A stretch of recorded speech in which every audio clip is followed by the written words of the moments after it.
नमस्कार दोस्तों, मैं मिसेस राज आपका स्वागत करती हूँ मेरे यूट्यूब चैनल पर।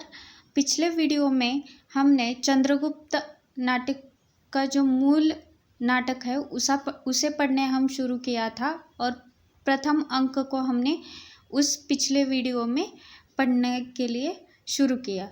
अभी इस वीडियो में भी प्रथम अंक के जो कुछ बचे हुए भाग है उसे देखेंगे, क्योंकि चंद्रगुप्त नाटक बहुत बड़ा होने की वजह से बहुत सारे भागों में उसे वीडियो के तौर पर मैं आपके सामने लेकर आऊँगी।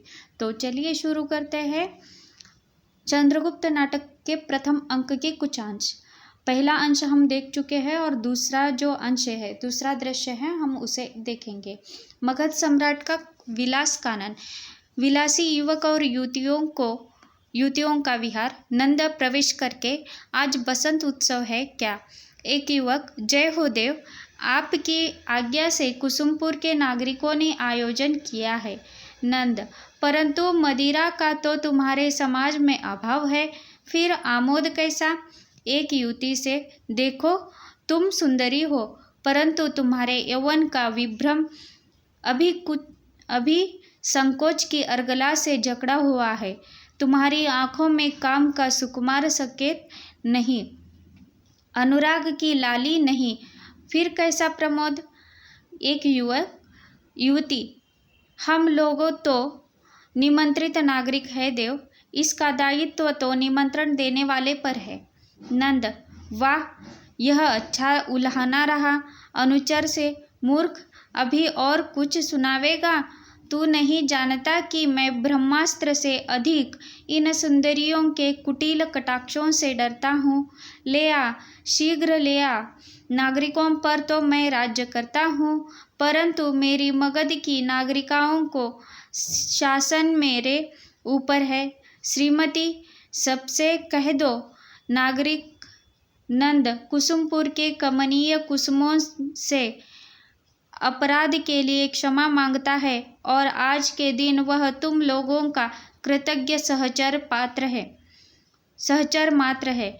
अनुचर लोग प्रत्येक कुंज में मदिरा कलश और चषक पहुंचाते हैं। राक्षस और सुवासिनी का प्रवेश, पीछे पीछे कुछ नागरिक। राक्षस, सुवासिनी, एक पात्र और चलो इस कुंज में। सुवासिनी, नहीं, अब मैं न संभल सकूंगी। राक्षस, फिर इन लोगों से कैसे पीछा छूटेगा? सुवासिनी, मेरी एक इच्छा है। एक नागरिक, क्या इच्छा है सुवासिनी? हम लोग अनुचर हैं, केवल एक सुंदर आलाप की, एक कोमल मूर्छना की लालसा है। सुवासिनी, अच्छा, तो अभिनय कैसे? अभिनय के साथ। सब उल्लास से, सुंदरियों की रानी सुवासिनी की जय। सुवासिनी, परंतु राक्षस को कच का अभिनय करना पड़ेगा। एक नागरिक, और तुम देवयानी क्यों? यही न? राक्षस सचमुच राक्षस होगा, यदि इसमें आनाकानी करे तो। चलो राक्षस। दूसरा नागरिक, नहीं मूर्ख, आर्य राक्षस कहे, इतने बड़े कला कुशल विद्वान को किस प्रकार संबोधित करना चाहिए, तू इतना भी नहीं जानता? आर्य राक्षस, इन नागरिकों की प्रार्थना से इस कष्ट को स्वीकार कीजिए। राक्षस उपयुक्त स्थान ग्रहण करता है, कुछ मूक अभिनय, फिर उसके बाद सुवासिनी का भाव सहित गान।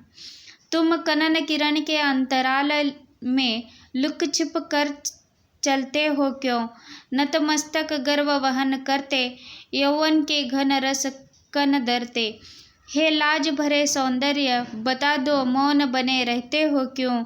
अधरों के मधुर ककारों में, कलकल ध्वनि की गुंजारों में, मधु सरिता सी यह हंसी तरल अपनी पीते रहते हो क्यों? बेला विभ्रमर की बीत चली, रजनी गंधा की कली खिली, अब सांध्य मलय अकुलित, दुकुल कलित हो यो छिपते हो क्यों? साधु साधु की ध्वनि। नंद, उस अभिनेत्री को यहाँ बुलाओ। सुहासिनी नंद के समीप आकर प्रणत होती है। नंद, तुम्हारा अभिनय तो अभिनय नहीं हुआ, नागरिक अपितु वास्तविक घटना जैसी देखने में आवे वैसी ही। नंद, तुम बड़े कुशल हो। ठीक कहा। सुवासिनी, तो मुझे दंड मिले। आज्ञा कीजिए देव। नंद, मेरे साथ एक पात्र। सुहासिनी, परंतु देव एक बड़ी भूल होगी। नंद, वह क्या? सुहासिनी, आर्य राक्षस का अभिनय पूर्ण गान नहीं हुआ। नंद, राक्षस? नागरिक, यही है देव। राक्षस आकर प्रणाम करता है। नंद, वसंतोत्सव की रानी की आज्ञा से तुम्हें गाना होगा। राक्षस, उसका मूल्य होगा एक पात्र कादम्ब। सुवासिनी पात्र भर देती है। सुवासिनी मान का मुख अभिनय करती है। राक्षस सुवासिनी के सम्मुख अभिनय सहित गाता है। निकल मत बाहर दुर्लभ आह, लगेगा तुझे हंसी का गीत। शरद निरद माला के बीच, तड़प ले चपलासी भयभीत। पड़े रहे पावन प्रेम फुहार, जलन कुछ कुछ है मीठी पीर। संभले चल कितनी है दुरु, प्रलय तक व्याकुल हो न अधीर। अश्रु में सुंदर विरह, निशित भरे तारे न ढुकलाते आह। न उफना दे आंसू है भरे, इन्हीं आँखों में उनकी चाह। काकली सी बनने की तुम्हें लगन लग जाए न हे भगवान। पपीहा का पी सुनता कभी, अरे कोकिल की देख दशान। हृदय है पास सांस की राह, चले आना जाना चुपचाप। अरे छाया बन छू मत उसे, भरा है तुझ में भीषण ताप। हिलाकर धड़कन से अवनीत, जगा मत सोया है सुकुमार। देखता है स्मृतियों का स्वप्न, हृदय पर मत कर अत्याचार। कई नागरिक, स्वर्गीय अमात्य वक्रनाश के कुल की जय। नंद, क्या कहा? वक्रनाश का कुल? नागरिक, हाँ देव, आर्य राक्षस उन्हीं के भातृपुत्र है। नंद, राक्षस, आज से तुम मेरे अमात्य वर्ग में नियुक्त हुए। तुम तो कुसुमपुर के एक रत्न हो, उसे माला पहनाता है और शस्त्र देता है। सब सम्राट की जय हो, अमात्य राक्षस की जय हो। नंद और सुवासिनी, तुम मेरी अभिनयशाला की रानी। सब हर्ष प्रकट करते हुए जाते हैं। तीसरा अंक देखिए। पाटलिपुत्र में एक भग्न कुटीर। चाणक्य प्रवेश करके, झोपड़ी ही तो थी पिताजी, यही मुझे गोद में बिठाकर राज मंदिर का सुख अनुभव करते थे। ब्राह्मण थे, ऋतु और अमृत जीविका से संतुष्ट थे, पर वे भी न रहे। कहाँ गए कोई नहीं जानता, मुझे भी कोई नहीं पहचानता। यही तो मगध का राष्ट्र है, प्रज्ञा की खोज है किसे। वृद्ध दरिद्र ब्राह्मण कहीं ठोकरे खाता होगा या कहीं मर गया होगा। एक प्रतिवेशी का प्रवेश होता है। प्रतिवेशी देखकर, कौन हो जी तुम? इधर के घरों को बड़ी देर से क्या घूर रहे हो? चाणक्य, ये घर है जिन्हें पशु की खोह करने में भी संकोच होता है। यहाँ कोई स्वर्ण रत्नों का ढेर नहीं जो लूटने का भय हो। चाणक्य, हाँ, खोज रहा हूँ। यही झोपड़ी में रहने वाला वृद्ध ब्राह्मण चणक को। आजकल वे कहाँ हैं, बता सकते हो?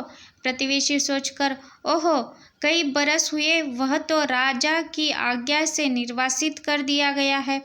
हंसकर, वह ब्राह्मण भी बड़ा ही हठी था। उसने राजा नंद के विरुद्ध प्रचार करना आरंभ किया था। सो भी क्यों, एक मंत्री शक्तार के लिए। उसने सुना कि राजा ने शक्तार का बंदीगृह में वध करवा डाला। ब्राह्मण ने नगर में इस अन्याय के विरुद्ध आतंक फैलाया। सबसे कहने लगा कि यह महापद्म का जारज पुत्र नंद, महापद्म का हत्याकारी नंद मगध में राक्षसी राज्य कर रहा है। नागरिकों सावधान। चाणक्य, अच्छा, तब क्या हुआ? प्रतिवेशी पकड़ा गया।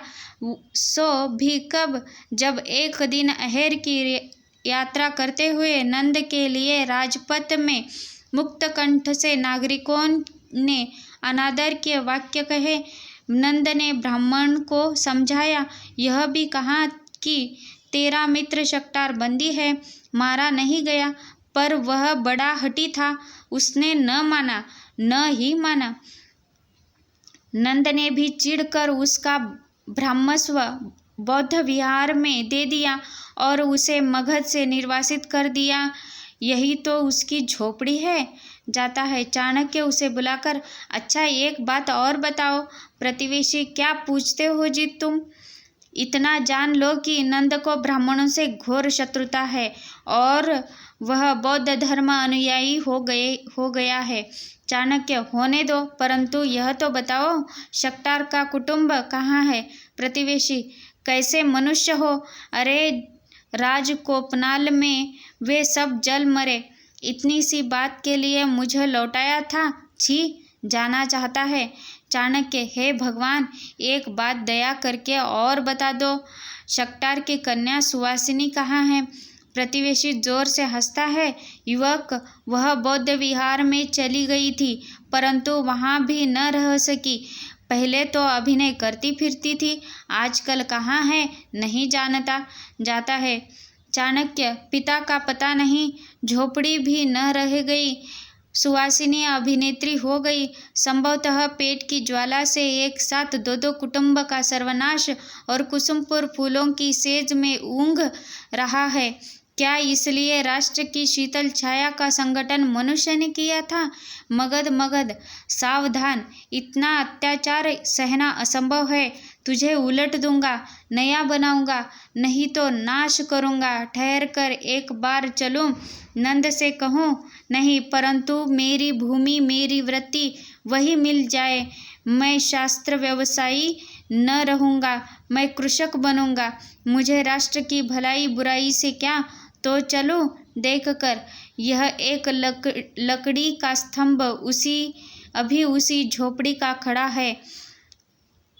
इसके साथ मेरे बालकाल्य के सहस्त्रों भावरियाँ लिपटी हुई है, जिन पर मेरी धवल मधुर हंसी का आवरण चढ़ा रहता था।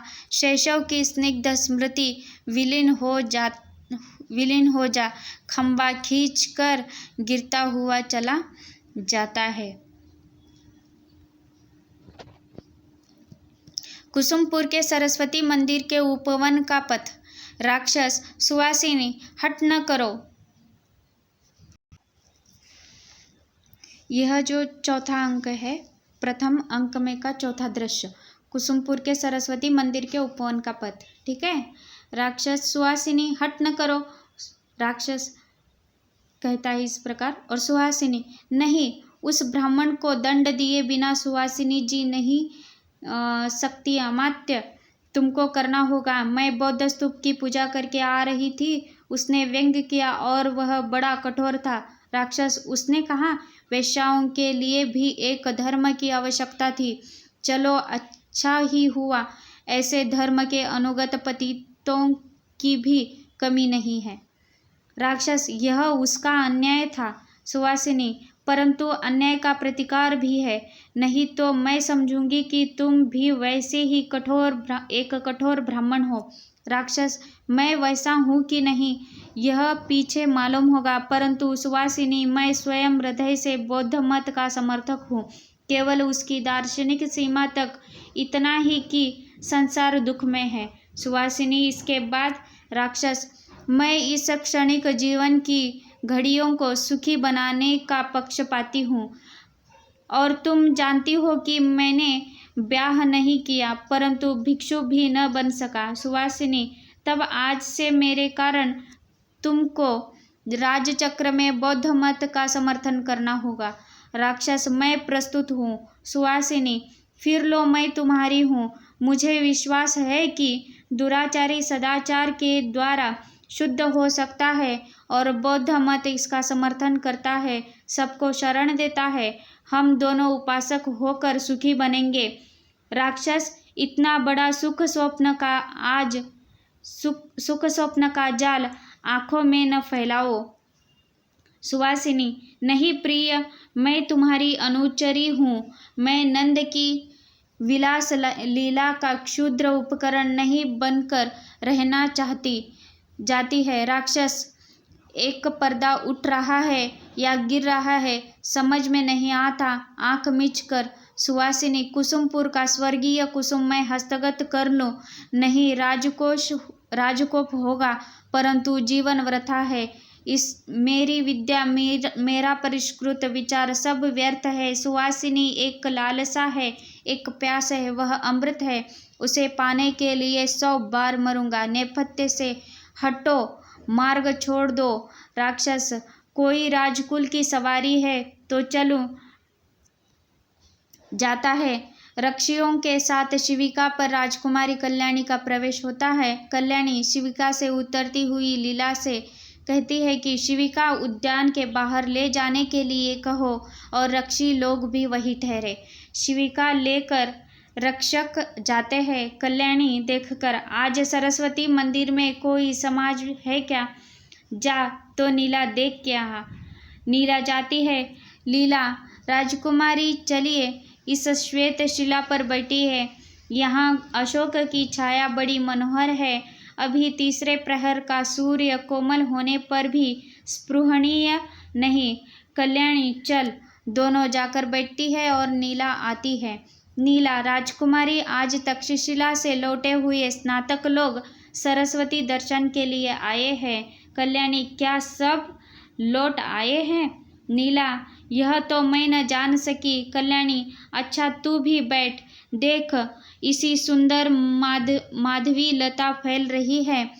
महाराज के उद्यान में भी लताएं ऐसी हरी भरी नहीं है। राज आतंक से वे भी डरी हुई है। सच नीला, मैं देखती हूँ कि महाराज से कोई स्नेह नहीं करता, डरते भले ही हो। नीला, सखी, मुझ पर उनका कन्या सा ही स्नेह है, परंतु मुझे डर लगता है। कल्याणी, मुझे इसका बड़ा दुख है। देखती हूँ कि समस्त प्रजा इनसे त्रस्त और भयभीत रहती है। प्रचंड शासन करने के कारण उनका बड़ा दुर्नाम है। नीला, परंतु इसका उपाय क्या है? देख लीला, वे दो कौन इधर आ रहे हैं। चल हम लोग छिप जाएं। सब कुंज में चली जाती है। ध्रुव ब्रह्मचारियों का प्रवेश होता है। एक ब्रह्मचारी धर्मपालित मगध को उन्माद हो गया है। वह जनसाधारण के अधिकार अत्याचारियों के हाथ में देकर विलासित का स्वप्न देख रहा है। तुम तो गए नहीं, मैं अभी उत्तरापथ से आ रहा हूँ। गणतंत्रों में सब प्रजा वन्य विरुद्ध के समान स्वच्छंद फल फूल रही है। इधर उन्मत्त मगध साम्राज्य की कल्पना में निमग्न है। दूसरा ब्रह्मचारी, स्नातक, तुम ठीक कह रहे हो। महापद्म का जारजपुत्र नंद केवल शस्त्र बल और कूटनीति के द्वारा सदाचारों के शीर पर तांडव नृत्य कर रहा है। वह सिद्धांत विहीन नृशंस, कभी बौद्धों का पक्षपाती, कभी वैदिकों का अनुयायी बनकर दोनों में भेद नीति चलाकर बल संचय करता रहता है। मूर्ख जनता धर्म की ओट में नचाई जा रही है, परंतु देश विदेश देख कर आए हैं। आज मेरे घर पर तुम्हारा निमंत्रण है। वहाँ सबको तुम्हारी यात्रा का विवरण सुनने का अवसर मिलेगा। पहला ब्रह्मचारी कहता है, चलो। दोनों जाते हैं। कल्याणी बाहर आती है। कल्याणी सुनकर हृदय की गति रुकने लगती है। इतना कथित अर्थ, राजपद जिसे साधारण नागरिक भी घृणा की दृष्टि से देखता है, कितने मूल्य का है। लीला नेपथ्य से, भागो भागो, यह राजा का एहरी चित्त पिंजरे से निकल भागा है। भागो भागो। तीनों डरती हुई कुंज में छिपने लगती है। चिता आता है। दूर से तीर आकर उसका शिर भेद कर निकल जाता है। धनुष्य के लिए हुए चंद्रगुप्त का प्रवेश। चंद्र, कौन है यहाँ? किधर से स्त्रियों का क्रंदन सुनाई पड़ा था। देखकर, अरे यहाँ तो 3 सुकुमारियां हैं। भद्रे पुरुष, पशु ने कुछ चोट तो नहीं पहुंचाई? लीला, साधु वीर राजकुमार की प्राण रक्षा के लिए तुम्हें अवश्य पुरस्कार मिलेगा। चंद्र, कौन राजकुमारी? कल्याणी देवी। लीला, हाँ यही न है। भय से मुख विवर्ण हो गया है। चंद्रगुप्त राजकुमारी मौर्य सेनापति का पुत्र चंद्रगुप्त का प्रणाम करता है। कल्याणी स्वस्थ होकर सलज्ज, नमस्कार चंद्रगुप्त, मैं कृतज्ञ हुई, तुम भी स्नातक होकर लौटे हो। चंद्रगुप्त हाँ देवी, तक्षशिला में 5 वर्ष रहने के कारण यहाँ के लोगों को पहचानने में विलंब होता है। जिन्हें किशोर छोड़ गया था अब वे तरुण दिखाई पड़ते हैं। मैं अपने कई बाल सहचरियों को भी पहचान न सका कल्याणी, परंतु मुझे आशा थी कि तुम मुझे न भूल जाओगे। चंद्रगुप्त देवी, यह अनुचर सेवा के लिए उपयुक्त अवसर पर ही पहुंचा, चलिए शिविका तक पहुंचा दूं। और सब लोग यहाँ से जाते हैं। तो देखिए दोस्तों, अगले वीडियो में बचे हुए कुछ दृश्य प्रथम अंक के हम देखेंगे। तब तक के लिए धन्यवाद।